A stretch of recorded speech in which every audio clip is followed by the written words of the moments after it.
पवित्र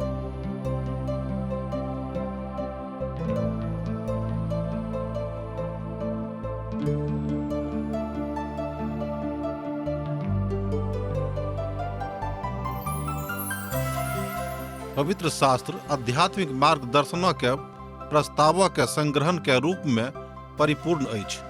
हुनक उद्देश्य सब मानव इतिहास में परमेश्वरक योजना आ हुनक उद्देश्य के प्रकट करय के अछि।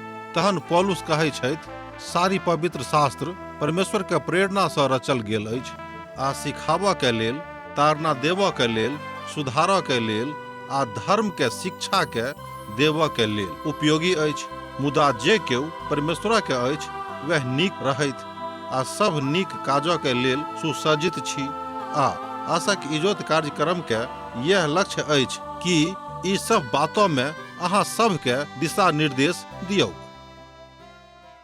आशाक इजोत मैथिली कार्यक्रम में एक बेर और हम अहाँक अभिनंदन प्रभु यीशु मसीह के मधुर आ मीठ नाम सँ कऽ रहल छी।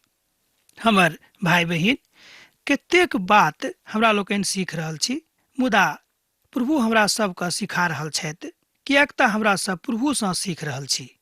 माध्यम कोनो हुएक ओ अलग बात भेल, मुदा सीखैत छी हमरा सब प्रभु सँ। एहि विश्वासक साथ जँ एहि सभा में अहाँ सम्मिलित भऽ रहल छी, तहने अहाँ खूब नीक सँ बुझब। हमरा सब अखन धरि यहोशूक पोथी के मात्र अर्ध भागक लग पहुँचलहुँ हैं। हमरा सब देखैत छी जे यहोशू आब वृद्ध भऽ गेल छथि। जहन प्रभु यहोशू के नियुक्त कयने रहथि ताहि काल में ओ 80 बरखक छलाह, अखन ओ 100 बरखा के भऽ गेल छथि। तहन अहाँ हमरा संगे खोलि लिअ यहोशूक पोथी तकर 13 और 14 अध्याय।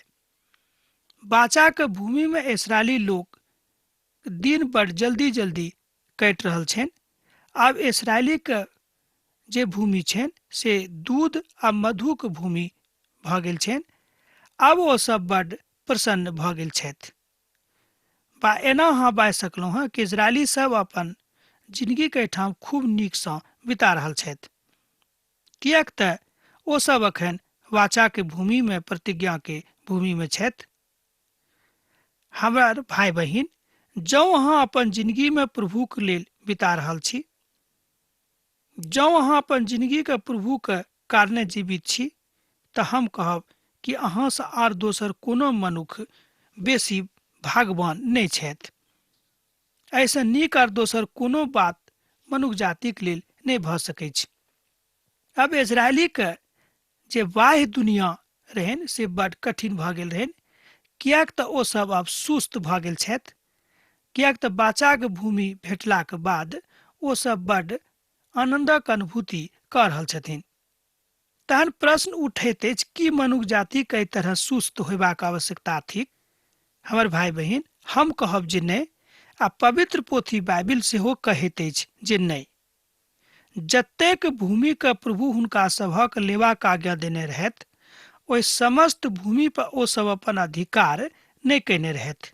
मुदा ओहिमे ओ अपन बाचा के भूमि के जे हुनका प्रभु देलखिन तकरा बढ़ावे काज रहनि। मुदा ओ सब बहुत छोट छोट भागक लऽ कऽ प्रसन्न भऽ गेल छलाह। हमर भाई बहिन, जहन प्रभु अहाँके पैघ आशीष देने छथि, तहन किएक अहाँ छोट आशीष लऽ कऽ प्रसन्न भऽ रहल छी। यहोशू वृद्ध आर बहुत उमिर के भऽ गेल छलाह।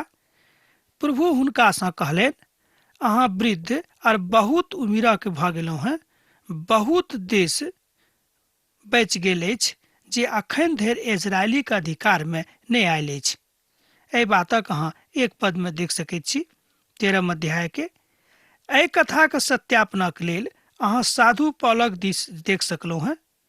फिलिपियो के पोथी में ओ कहैत छथि 3 अध्याय के 12 पद में कि अखन बहुत काज बचल अछि जे प्रभु के लेल हमरा सभक करबाक अछि। तहन की हमरा संगे अहूँ एहि पोथी के किछु भागक देखबै। खोलि लिअ हमरा संगे 3 अध्याय के 12 पद। हमर कहा करती नहि अछि जे हम सब किछु प्राप्त कऽ चुकलहुँ हैं वा सब किछु में सिद्ध भऽ चुकलहुँ हैं, मुदा हम ओहि वस्तु के पकड़बाक हेतु धौगल जा रहलहुँ हैं जकरा लेल मसीह यीशु हमरा सभक पकड़ने रहथि। एहिठाम साधु पॉल बड स्पष्ट रीतिसँ मसीह के आज्ञा दऽ रहल छथिन कि अखन अहाँके काज पूर्ण नहि भेल अछि, अखन धरि अहाँके जिंदगीके दौड़ पूर्ण नहि भेल अछि, किएक तऽ अखन तऽ अहाँ दौड़नाइ आरम्भे कयलहुँ हेँ। किएक एतेक सुस्त भऽ कऽ बैसल छी? तैँ साधु पॉल कहैत छथि कि मसीह यीशु हमरा जाय खातिर पकड़ने छलाह कि ओहि काजक हम कऽ रहल छी। फिलिपियो पोथी तकर 3 अध्याय आ 12 पद में साधु पॉल एहि बातक एहि तरह बताबैत छथिन। आगू साधु पॉल कहैत छथि, हम निशानाक दिस दौड़ल जा रहल छी, जाहिसँ ओहि इनामक प्राप्त करी जकरा हेतु प्रभु परमेश्वर हमरा प्रभु यीशु मसीह में ऊपर बजौने छथि। एहि बातक अहाँ 3 अध्याय के 14 पद में देख सकैत छी। एहिठाम साधु पॉल ओहि विशालता के बारे में, ओहि प्रगाढ़ता के विषय में बता रहल छथि, जाहि विषय में यहोशू अपन पोथी में बता रहल छथिन। एहिठाम साधु पॉल कहैत छथि कि जाहि उद्देश्यसँ प्रभु परमेश्वर हमरा सबके एहि बाचाक भूमि में आनि कऽ राखने छथि, तहन किएक नहि हमरा सब हुनक उद्देश्यक पूरा करी। आजुक कलीसिया की महान आ पहिल काज छनि। जे काज प्रभु देने छथि ओ काज हमरा लोकनि कऽ रहल छी कि नहि तकर विश्लेषण करनाइ, अर्थात प्रभु यीशु मसीह के सुसमाचारक बतौनाइ। तहन किया हमरा सब सुस्त भऽ कऽ बैसल छी? ई बात परमेश्वर के पसंद नहि छनि। मान लियो अहाँ तऽ बचि गेलहुँ आ जे केओ नहि बचल छथि तकरा लेल अहाँ की कऽ रहल छी? की एहि तरहक विचार अहाँके मोन में कहियो आबैत अछि? जँ नहि आबैत छथि तऽ आजुक दिनसँ अहाँ एहि तरहक विचारक अपना हृदय में, अपन मोन में आबऽ दियौ।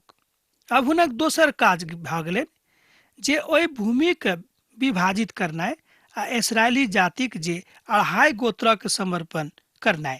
तैं अब अहाँ एहि देशक नवो कुलक और मनस्सेक आधा गोत्रके हुनक भाग होयबाक लेल बाँटि दियौक।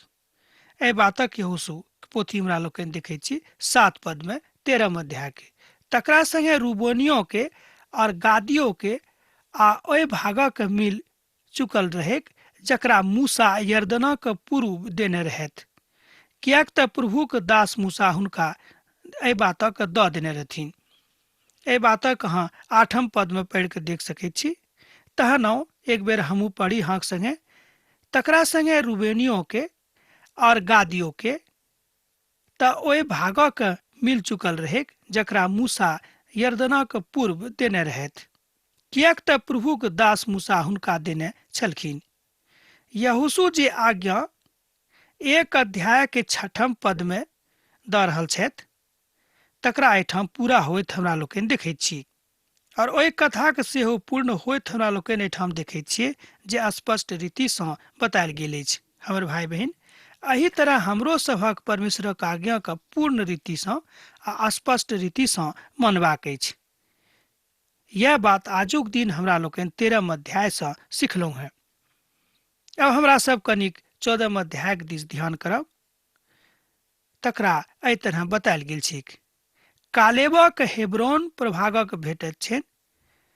आब एहिठाम 9.5 गोत्रक लोकक तऽ हमरा लोकनि देखैत छी जे बेसी प्रभाग हुनका भेट जाइत छनि, मुदा कालेबक विशेष रूपे हेब्रोनक जे भेटैत छनि। यहोशूक पोथी तकर 14 अध्याय के 11 पद में एहि बातक अहाँ देख सकैत छी। ओतऽ बतायल गेल छै, तकर एहिठाम स्पष्टीकरण कयल गेल छै। एहिठाम हमरा लोकनि देखैत छी कि भूत कालक जतेक बात विश्वासी के जिंदगी में रहेक ओ एहिठाम अछि कि नहि। तहन दोसर कथा अछि सच्चाई के सामना करबाक विश्वास अहाँ में अछि कि नहि। आ तेसर बात अछि भविष्यक सामना करबाक विश्वास अहाँक लग अछि कि नहि। तहन एहि तीनों बातक हमरा लोकनि आर एक बेर देखब। भूत कालक विश्वास अहाँक लग अछि कि नहि, सच्चाई के सामना करबाक विश्वास अहाँ में अछि कि नहि, आ तेसर बात थिक विश्वासक सामना करबाक विश्वास अहाँ में अछि कि नहि। हमर भाई बहिन, जँ मान लियो कि कोनो तरह अहाँक जिंदगी में तकलीफ आबि जाइत अछि तऽ की ओहि काल में अहाँ प्रभुक संगे रहैके लेल तैयार छी? एहि बातक अहाँ स्वयं में देखियौ, मुदा एहि बातक अहाँ घोर मट्ठा नहि करियौक। कादेश बरना में कालेबक एहि तरहक विश्वास भेट रहल छनि। कालेबक जन्म एकटा गुलामक रूप में, दासक रूप में भेल रहनि, मुदा प्रभु हुनका विश्वासक कारणे उठौने रहथि। हमर भाई बहन, एहि संसार में सब केओ दासत्वक जिंदगी में जन्म लैत छथि, किएक तऽ सब केओ जाबे धरि प्रभु यीशु मसीह के अपन उद्धारकर्ता के रूप में ग्रहण नहीं करैत छथिन, ताबे धरि ओ दासत्वक जिंदगी में छथि, अर्थात शैताना के चंगुल में छथि। जाय भागक इस्राएली लोकनि कनान देश में पौने रहथि, जकरा एलियाजर याचक, नूनक पुत यहोशू और इजरायली कुलक पूर्वजक घरानाक मुख पुरुष रहनि, हुनका ओ दऽ देलनि। ओ सब तऽ इएह रहैक। एहिठाम हमरा लोकनि देखैत छी कि प्रभु परमेश्वर यहोशू के माध्यम सँ ओहि बातक बड़ स्पष्ट रीति सँ हमरा सभक सन्मुख में खोलि कऽ बता रहल छथि कि जे भाग प्रभु के छनि आ जाय भागक ऊपर अधिकार करबाक हमरा सभक जरूरत अछि, ओहि जिंदगी के ओहि भागक ऊपर हमरा लोकनि अधिकार कैलहुँ कि नहि। जिंदगी के ऊपर भाग थिक ईर्ष्या, घृणा, लोभ आ दोसरा के देख कऽ मुँह चमकौनाइ। एहि सबटा बातक ऊपर हमरा लोकनि विजय प्राप्त कैलहुँ कि नहि, से कनिक ध्यान दियौक। जे आज्ञा प्रभु मूसा के द्वारा 9.5 गोत्रक देने रहथि, तकरा अनुसार तकर भाग चिट्ठी डालि कऽ देवल गेलैक। यहोशूक पोथी तकर 14 अध्याय के 2 पद में एहि बातक बतायल गेल छैक। जँ अहाँक चरित्र महान अछि, अर्थात जँ अहाँ परमेश्वरक संगे रहै वाला लोक छी, एकर सोझ अर्थ इएह भेलैक, तहन ओहि चारित्रिक विशेषता के कारणे अहाँक नाम जिंदगी के पोथी में लिखाइत, एहिमे संदेह नहि थिक। तकरा बाद हमरा लोकनि आगू देखैत छी कि दान सँ लऽ कऽ बरसैबा धरि विभाजित अछि, आ ओ विभाजन गोत्रक अनुसार अछि। रूबेन, गाद आ मनस्से के आधा गोत्र जे यरदन नदी के पूर्वी कछार पर छलाह आ दक्षिणी छोरक दिस सेहो रहेक, ओहि दोसर गोत्रक भेट गेलनि। हमर भाई बहिन, एहिठाम हमरा लोकनि देखैत छी कि जतेक भाग अहाँक अछि, ओहि भागक केओ अहाँ सँ नहि छीनत, किएक तऽ प्रभु अहाँ सँ बड महान छथि आ हुनक न्याय खूब अधिक छनि। हमर भाई बहिन, ई बात बड नीक अछि। आजुक संदर्भ में अहाँ देख सकैत छी कि जतेक गोत्र पिता परमेश्वर स्वयं चुनि कऽ अलग कयने रहथि, ओहि सब गोत्रक हुनक भागक हुनका दऽ देलनि। सिमोन, यहूदा, बिन्यामीन, दान, एप्रेम, मनस्से, इसाकार, जबूलून, नप्ताली, आसेर आर दान, ई छल इस्राएली के समस्त गोत्रक नाम आ तकर वंशजक पुरुषक नाम। हमर भाई बहिन, एही तरह से हुनका सभा के वंशजक नाम सेहो राखल गेलनि। मुदा बादक काल में हमरा लोकनि देखैत छी कि यहूदा के वंश सँ प्रभु यीशु मसीह के आगमन होइत अछि। यहूदा शब्दक अर्थे होइत अछि आराधना, आ जे आज्ञा प्रभु मूसा के देने रहथि, तकरे अनुसार इस्राएली सब कैलथि। ओ सब देशक बाँटि लेलखिन। तहन यहोशू के ठाम हमरा लोकनि देखैत छी कि परमेश्वरक भक्त यहोशू बड नीक रीति सँ, बड शांत भाव सँ अपन लोकक बता रहल छथि कि अहाँ सब अपन अपन भागक ऊपर अधिकार कऽ लिअ, किएक तऽ प्रभु की आज्ञा अछि। तहन यहोशू पुनः घुरि कऽ गिलगाल में आबैत छथि, अर्थात पवित्र भूमि में आबैत छथि। गिलगाल शब्दक अर्थे होइत अछि परमेश्वरक दिस सँ ठहरावल पवित्र भूमि।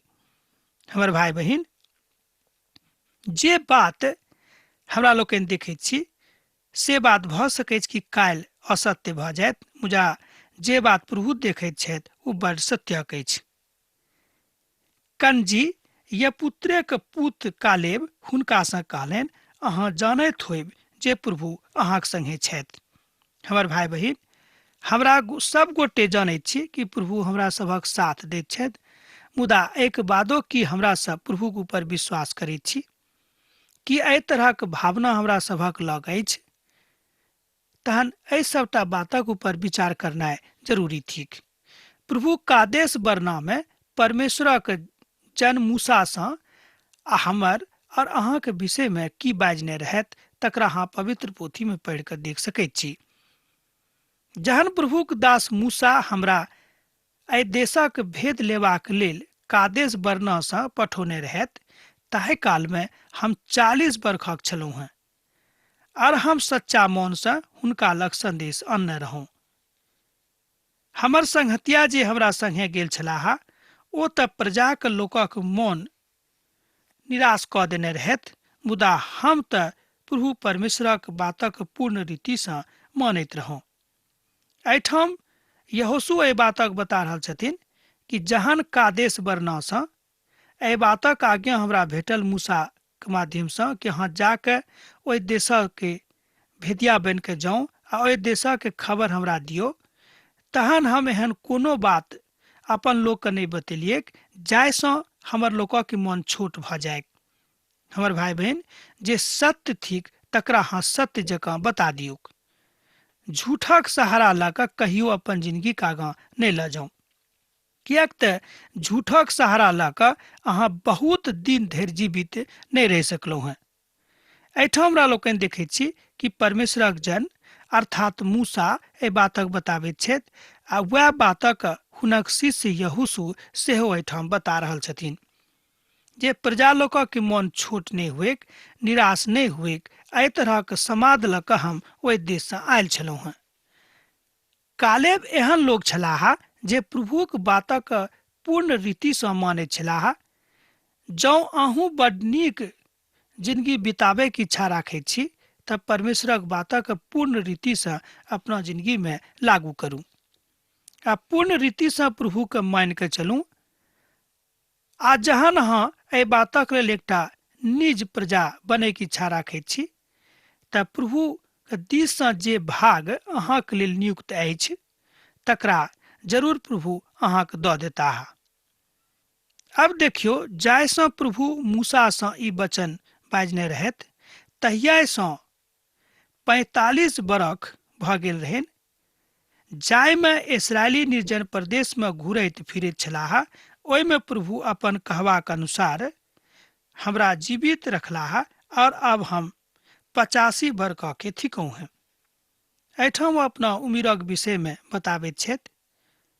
कालेब एहिठाम बता रहल छथि कि जतेक काल सँ प्रभुक हम काज कर रहल छी, ओहि काल सँ लऽ कऽ अखन धरि हमर उमिर 85 बरख के भऽ गेल अछि, मुदा एहि उमिर में सेहो प्रभु हमरा खूब नीक सँ राखने छथि। हमरा लग कोनो तरह के दैहिक कष्ट नहीं थिक। हमर भाई बहिन, जहन अहाँ प्रभुक संगे रहे वाला छी तऽ एहि तरहक कोनो कष्ट अहूँ के नहीं होइत, एहि में संदेह नहीं थिक।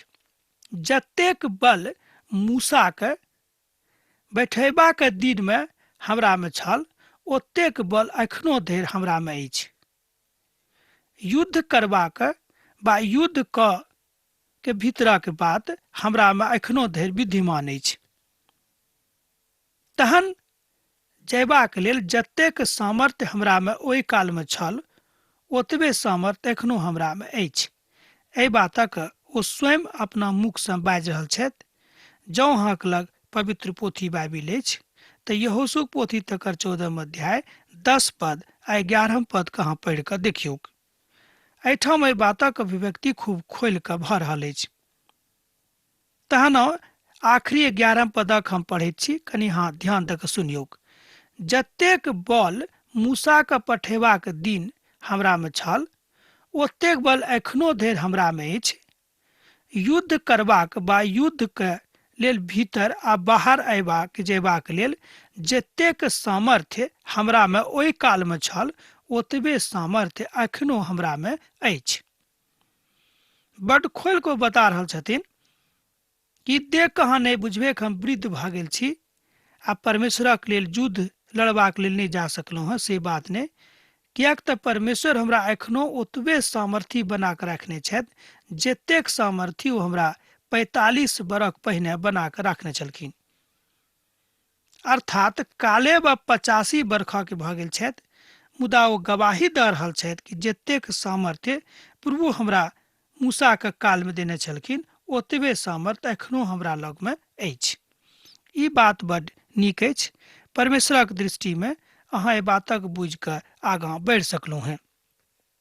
हमर भाई बहिन, मनुष्य जातिके ई काज भेनाइ कोनो आवश्यक नहि थिक कि अहाँ कतबे छी आ कतऽ छी, मुदा जँ प्रभुमे हाँ छी तऽ ई सभटा बात अहाँक संग भऽ सकैत अछि। जाहि कालमे हुनका मूसा कनान देशमे भेदिया बना कऽ पठौने रहथि, कालेब प्रभुक ऊपर विश्वास कयलथि।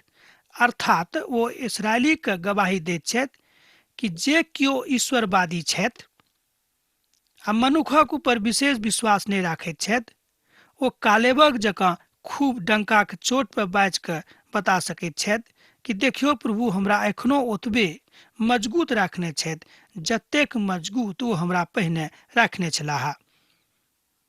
अर्थात विश्वासी होयबाक कारणे अहूँके तकलीफ होइत, मुदा प्रभुक कारणे जँ अहाँके तकलीफ अहाँ उठा रहल छी, बा एना कहियो कि प्रभुक कारणे जँ कोनो तरहक तकलीफ अहाँके जिंदगीमे अछि तऽ तकर निवारण प्रभु अहाँसँ करताह। मुदा प्रभुक कारणे अहाँ एहि बातक बुझि सकैत छी। अहाँ प्रभुमे अपन कथाके बड्ड स्पष्ट रीतिसँ एहिठाम राखि सकलहुँ हेँ। हमर भाई बहिन, हमर मित्रवर, एहि बातक अहाँ परमेश्वरक दृष्टिसँ खूब नीकसँ बुझि सकैत छी। तहन यहोशू हुनका आशीर्वाद देलनि आर हेब्रोनक पुत कालेबक ओहिठाम जे भाग रहनि तकरा ओ दऽ देलनि। एहि कारणे हेब्रोन कंजी जे छलाह या पुत कालेब के भाग जे रहनि अखन धरि बनल अछि, किएक तऽ ओ इस्राएलीके प्रभु परमेश्वरक पूर्ण रीतिसँ अगुवाई करैत छलाह। एहि बातक अहाँ यहोशूक पोथी तकर 14 अध्याय आ तकर 13 आ 14 पदमे देख सकैत छी। जँ अहाँके लग पवित्र पोथी बाइबिल अछि तऽ हमरा संगे संगे अहूँ एहि बातक पढ़ि सकलहुँ हेँ। हमर भाई बहिन, हमर मित्रवर, जँ अहूँ खूब नीकसँ परमेश्वरक अगुवाईमे चलैत छी, ई बात अब अहाँके ऊपर अछि कि अहाँ हुनक अगुवाईमे कतेक काल धरि छी बनल, से तऽ हम नहि जानैत छी।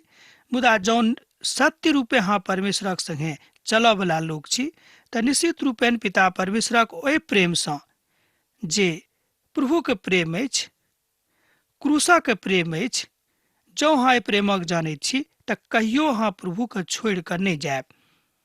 ई बात सत्यके थिक, जेना प्रभु कालेबके एहिठाम मजगूत बनौने छथि, एही तरह प्रभु आजुक दिन अहाँके मजगूत बना कऽ रखताह।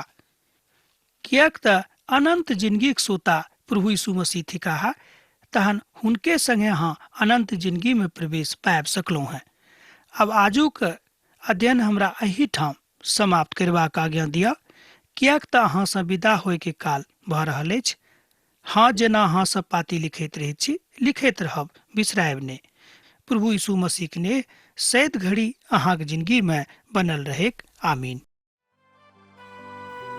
हमरा विश्वास अछि कि ई कार्यक्रम अहाँके लेल लाभदायक सिद्ध भेल अछि। हम चाहै छी कि अहाँ अपन आशीषके हमरा संग साझा करू। जँ अहाँके नजीक बाइबलसँ जीवनसँ संबंधित कोनो प्रकारके प्रश्न भऽ सकैत अछि तऽ अपन समस्याके लेल प्रार्थना करबाके लेल जँ चाहै छी तऽ हमरा फोन पर जरूर संपर्क कऽ सकैत छी। परमेश्वर अहाँ सबके एकटा सुखद आनंदित दिन प्रदान करैक।